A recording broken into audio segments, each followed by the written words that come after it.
Hello दोस्तों, नमस्कार। मैं हूं Rashmi, M Ed gold medalist, NET qualify. मेरे चैनल एजुकेशन विद रश्मि में आप सबका स्वागत है। दोस्तों, आपकी एजुकेशन की जो क्लासेस हैं वो तो कंटिन्यू चल ही रही हैं, जहां पर एजुकेशन विषय का जो होल एक कंटेंट है, ठीक है, मेरे चैनल पर आपको पूरा का पूरा कंटेंट मिलेगा निःशुल्क, बिल्कुल, ठीक है। जिनको किसी भी एजुकेशन सब्जेक्ट से तैयारी करनी है वो मेरे चैनल से जुड़ जाएं और लाभ उठाएं इसका। तो वो आपकी क्लासेस चलती रहेंगी। साथ में आपके एनटीए नेट की जो फर्स्ट पेपर की जो क्लास है वो भी आज से स्टार्ट हो रही है। आप लोगों को अगर फर्स्ट पेपर की तैयारी करनी है तो मेरे चैनल से जुड़ें और रोज एक क्लास आप लोगों तक जरूर मिल जाएगी, पहुंच जाएगी आप तक। उम्मीद है कि आपको आने वाले समय में बहुत लाभ होगा इसका, और इसका कोई भी शुल्क नहीं है, बिल्कुल फ्री है, और आप लोग चाहे तो इसका लाभ उठा सकते हैं, ठीक है। तो अब फर्स्ट पेपर में सबसे पहले अगर हम बात करेंगे तो सबसे पहले बात हम करेंगे इसके सिलेबस की, ठीक है। First paper NTA net first paper,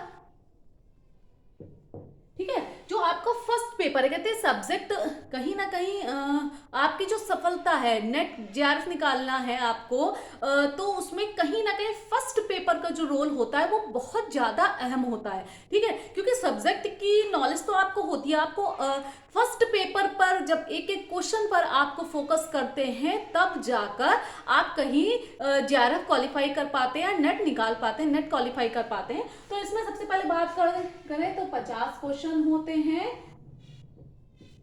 2 number के, ठीक है। 100 नंबर का ये पहला पेपर आपका होता है, जिसमें जो 50 क्वेश्चन है वो 10 भागों में डिवाइड है। आपके कितने भागों में डिवाइड है, और हर भाग से 5 प्रश्न आपके पूछे जाते हैं। ऐसा नहीं है कि जो एरिया आपको बहुत अच्छा लग रहा है उससे आपने बहुत मेहनत कर ली, बहुत अच्छा काम उसमें पढ़ाई कर ली, और जो एरिया आपको बिल्कुल ही पसंद नहीं है, या फिर जो जिसमें थोड़ी सी आपको कठिनाई लगती है उसको आपने क्या किया, अनमना सा देखा और उसको छोड़ दिया। ऐसा नहीं है।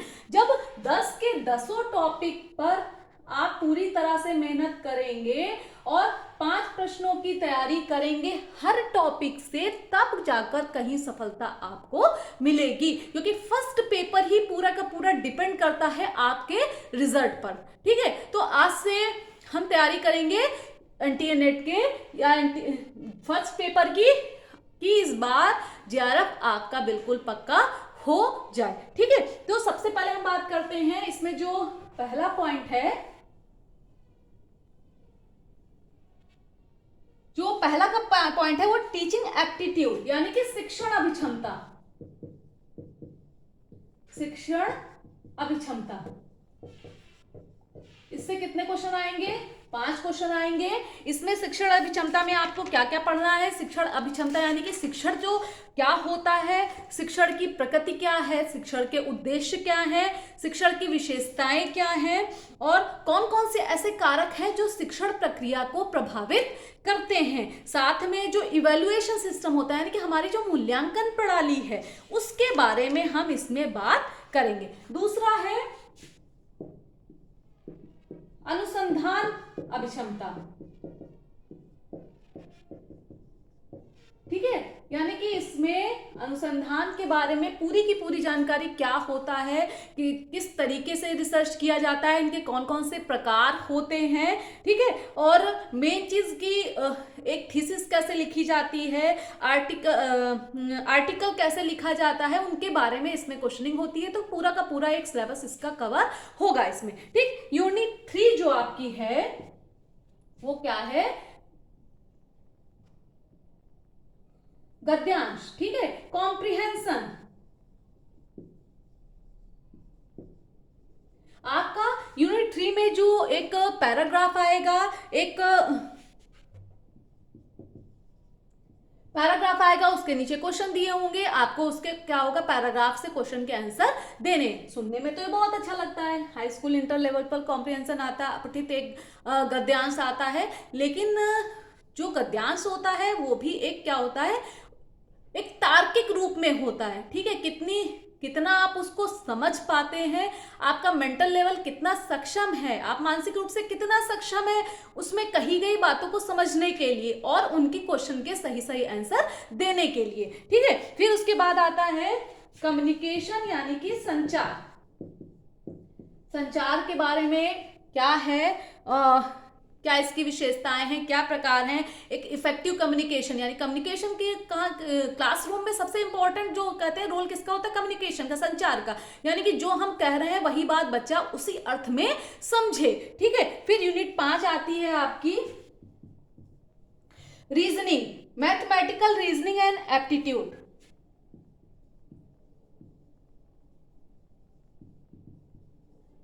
मैथमेटिकल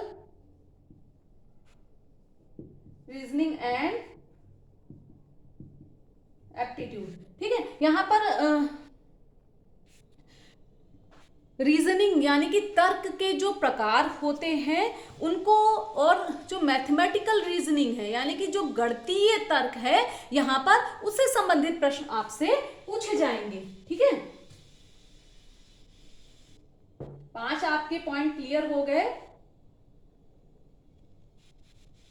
और अगला पॉइंट है आपका 6 नंबर जो है आपका, वो है आपका लॉजिकल रीजनिंग।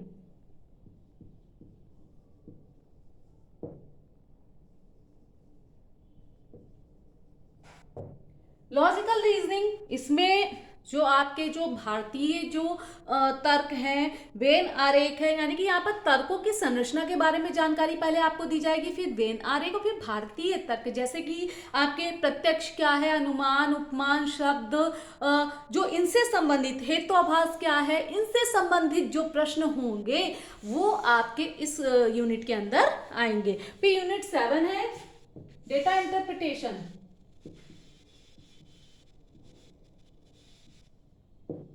डेटा इंटरप्रिटेशन,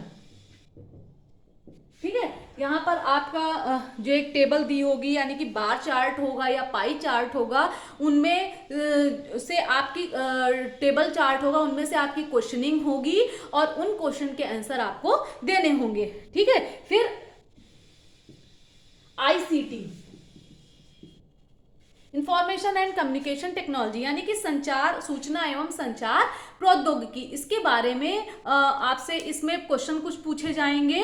ठीक है, फिर यूनिट अगली आ जाती है पर्यावरण, यानी कि इन्वायरमेंटल क्वेश्चन, यानी कि पर्यावरण के बारे में कुछ जो पर्यावरणीय मुद्दे हैं, आज के समय में जो समस्याएं हैं उनको लेकर जो पर्यावरण संरक्षण के जो अधिनियम बनाए गए, राष्ट्रीय स्तर पर, अंतरराष्ट्रीय स्तर पर जो समझौते हुए, उनके बारे में अगर आप बिल्कुल एक पॉइंट टू पॉइंट सटीक बात जो सिलेबस में दी हुई उसके हिसाब से तैयारी करते हैं तो एग्जाम में आपको क्वेश्चन देखते ही समझ में आ जाएगा कि हाँ, सिलेबस से तैयारी करने का ये फायदा होता है कि आपको वो प्रश्न किसी न किसी रूप में एग्जाम में जरूर मिल जाएंगे। ठीक है, और लास्ट में है उच्च शिक्षा प्रणाली,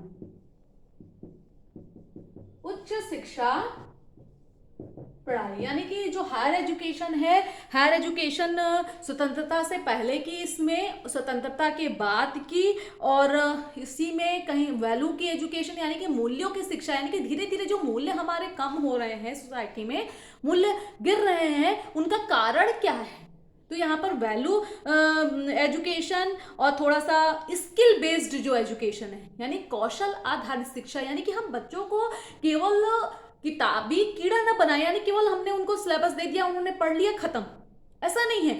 एजुकेशन ऐसी होनी चाहिए कि बच्चे में स्किल डेवलप हो। ठीक है, कि शिक्षा पूरी करने के बाद केवल ये उसकी योग्यता का आधार केवल नौकरी ना रह जाए। ठीक है, बच्चे की योग्यता का आधार नौकरी ना रह जाए, उसमें इतना कौशल हो कि वो बाकी कुछ काम, जैसे कोई व्यापार है, कोई अपना खुद का बिजनेस शुरू करना चाहता है तो आसानी से उसको शुरू कर ले, आगे चलकर कोई भी उसको परेशानी ना हो। ठीक है, तो ये पूरा का पूरा फर्स्ट पेपर का सिलेबस तो आप गूगल सर्च करेंगे, सिलेबस आपको आसानी से मिल जाएगा, लेकिन सिर्फ यहाँ पर सिलेबस को आपको रिमाइंड कराने का सिर्फ एक ये मकसद था कि जो सिलेबस है उसी के आधार पर हम पढ़ाई करेंगे, और उम्मीद है कि इस बार जीआरएफ आपका पक्का होगा। और बस कल से आपकी रेगुलर क्लासेस फर्स्ट पेपर की भी स्टार्ट हो जाएंगी। सुबह आपकी एजुकेशन की क्लास वीडियो आपको मिलेगा और शाम में आपको फर्स्ट पेपर का वीडियो मिलेगा। उम्मीद है कि आप सबको मेरी बात समझ में आ गई होगी। ज़्यादा से ज़्यादा लोग चैनल से जुड़िए, लाइक कीजिए, सब्सक्राइब कीजिए, और आपकी अगर कोई परेशानी हो फर्स्ट पेपर को लेकर तो आप कमेंट कर सकते हैं। धन्यवाद।